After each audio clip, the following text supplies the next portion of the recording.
آپ کے دور میں کیونکہ آپ حضرت امام باقر کے بھی شاگرد ہیں رضی اللہ عنہ، اور آپ امام جعفر صادق کے بھی شاگرد ہیں رضی اللہ عنہما، سرکار امام اعظم ابو حنیفہ رحمہ اللہ کے دور میں بنو امیہ کا جو بادشاہ تھا ہشام بن عبد الملک، اللہ اکبر، 125 ہجری کے اندر اس نے بڑا ظلم کرنے میں ایک ظلم یہ کیا کہ اس نے حضرت زید بن علی، حضرت امام زین العابدین کے شہزادے امام باقر کے بھائی حضرت زید، ان کو اس نے قتل کیا، شہید کیا۔ استغفر اللہ۔ حضرت زید نے بنو امیہ کے اس فرد کی خلاف شرع حرکت کی وجہ سے آپ نے ایک لشکر تیار کیا اور آپ مقابلے پر کھڑے ہوئے، جس طرح آپ کے دادا جان امام علی مقام یزید پلید کے مقابلے پر آئے۔ بہت اچھے۔ اب وہ لوگ غور کریں جو امام علی مقام کو باغی کہتے معاذ اللہ، اہل سنت نے ملا علی قاری نے تمام علماء نے لکھا جو کربلا کے میدان میں حضور سیدنا سید الشہداء مولا امام حسین کو باغی کہے وہ اہل سنت ہے ہی نہیں۔ اللہ اکبر۔ اہل سنت کا نظریہ ہے کہ کربلا کے اندر حضرت جس طرح مولا علی ہر میدان میں حق پر تھے، یہاں پر ان کا شہزادہ بھی حق پر ہے۔ یہ ذرا قابل غور بات ہے۔ جب حضرت زید کے خروج کو ہشام بن عبد الملک کے مقابلے پر امام ابو حنیفہ حق کہہ رہا ہے، تو یزید پلید کی تو حکومت ابھی کچھ بنی بھی نہیں تھی، تو امام علی مقام کے خروج کو بغاوت کیسے کہا جا سکتا ہے؟ بہت اچھے، بہت اچھے، واہ یہ بات اب آپ دیکھیں۔ بہترین۔ حضرت سیدنا زید کے بارے میں جب امام اعظم سے پوچھا گیا، لیکن پہلے حضرت زید کو سنیے۔ حضرت زید کا جب لشکر تیار تھا، آپ میں وہ لوگ زیادہ تھے جیسے کوفی مزاج کے تھے، ان کو کہیں سے پتا چلا کہ حضرت زید ابو بکر حضرت عمر سے محبت کرتے ہیں۔ ابو آگے انہوں نے کہا دیکھیں ہم نے تو آپ کے نام پر جان دینے کی قسم اٹھا، یہ البدایہ دیکھیں، دنیا کی کوئی بھی تاریخ دیکھیں، میرا چیلنج ہے۔ انہوں نے کہا امام صاحب آپ پر ہمارے ماں باپ قربان، آپ حسین ابن علی کے بیٹے ہیں، ہم اہل بیت کے غلام ہیں۔ یہ صرف نعرے بازیاں تھی، وہ امام صاحب کو آگے کر کے اپنا مطلب نکالنا چاہتے ہیں، اور آج بھی یہی ہو رہا ہے۔ بہت اچھے۔ سادات کی قدموں پر ہاتھ رکھ کے عرض کر رہا ہوں، بہت خوب۔ سادات کے قدموں میں ٹوپی رکھ کر کہہ رہا ہوں، اپنی قدر کو جانیے۔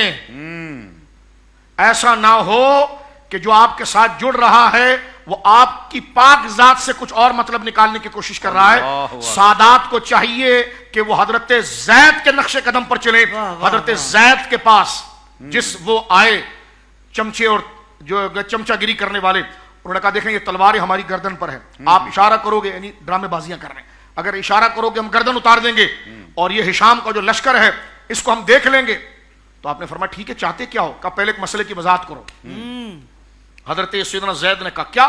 کہ ابو بکر کے بارے میں کیا کہتے ہو، عمر کے بارے میں کیا کہتے ہو؟ حضرت زید دیکھ رہے ہیں اگر یہ بھاگ گئے تو اگلی فوج میرے خون کی پیاسی ہے اور مجھے قتل کر دے گی، لیکن آپ دیکھیے جس طرح ہم نے مولا علی کے اس یوم میں کہا تھا کہ سیدنا علی نے اپنی وصال میں آخری خطبہ کیا دیا تھا، یہاں ان کا شہزادہ کیا کہہ رہا ہے۔ آپ کو پتا ہے اگر میں نے ان کو بتا دیا کہ میرے دل میں ابو بکر و عمر کا کیا مقام ہے تو یہ ڈرامے باز بھاگ جائیں گے اور میں چند لوگوں کے ساتھ رہ جاؤں گا اور یہ ہزاروں کا مقابلہ میں نہیں کر پاؤں گا اور یہ مجھے شہید کر دیں گے۔ لیکن حضرت زید نے یہ نہیں کہا یار لڑائی کے بعد دیکھ لیں گے، بعد میں دیکھ لیں گے، نہیں، یہ سادات کا کام ہے۔ اسی وقت کہا، فرما ہمارے گھر میں محبت سے نام ابو بکر کا لیا جاتا تھا، اور یہ کہا آپ نے، یہ دیکھیں شریعہ علامہ اجوری کی، فرما بری اللہ ممن تبرأ ابا بکر و عمر، فرما خدا اس سے بری ہے جو ابو بکر عمر سے بری ہے، فرما جو ان پر تبرہ کرتا ہے خدا کا تبرہ اس کے اوپر ہے۔ جب انہوں نے سنا کہا واہ ہم تو آپ کے باپ علی کی عزت کے لیے لڑ رہے تھے اور آپ ابو بکر عمر کی بات کر رہے ہیں، تو فرمایا میرا باپ ابو بکر عمر سے محبت کرتا تھا اور ابو بکر و عمر میرے باپ علی سے محبت کرتے تھے، یعنی مولا مرتضیٰ سے۔ تو کہا اچھا یہ بتاؤ فدق میں کیا ہوا، فدق میں کیا کیا آپ کی دادی جان کے ساتھ؟ تو یہ خطبہ آج ہماری ادھر کی کتابوں موجود ہے، حضرت زید کی قبر پر کروڑوں رحمت اتاری، اللہ اتارے۔ اس بات کہنے پر آپ کو اتنی بڑا صدمہ پہنچا، آپ کو 6 مہینہ، ایک روایت مطلب 3 سال آپ کی گردن کو شہید کر کے آپ کو درخت پر ٹنگایا گیا۔ اللہ اکبر، استغفر اللہ، استغفر اللہ۔ آپ کے حلق سے لے کر آپ کے پیٹ تک امام حضرت سیدنا حمزہ کی طرح آپ کی اندر کی چیزیں نکال کر ٹنگائی گئی۔ لوگ کہتے ہیں 3 سال، ایک روایت 3 سال آپ کا جسد مبارک درخت پر ٹنگا ہوا ہے لیکن اس سے مشک کی خوشبو آتی ہے۔ اتنی بڑی قربانی دی، اور ان کو جو ہاتھ چوم رہے ہیں، پاؤں چوم رہے ہیں، اور وہ جلتے تھے شیخین سے، تو ان کو تو بتا دیا۔ پھر کہا کہ فدق کے بارے میں کیا ہے؟ کہنے کہ خدا کی قسم اگر میں ابو بکر کی جگہ پر ہوتا نا تو میں بھی وہی فدق کا فیصلہ کرتا جو ابو بکر نے کیا۔ انہوں نے کہا مارو پھر اس کو، یہ کیسا ہمارا امام ہے۔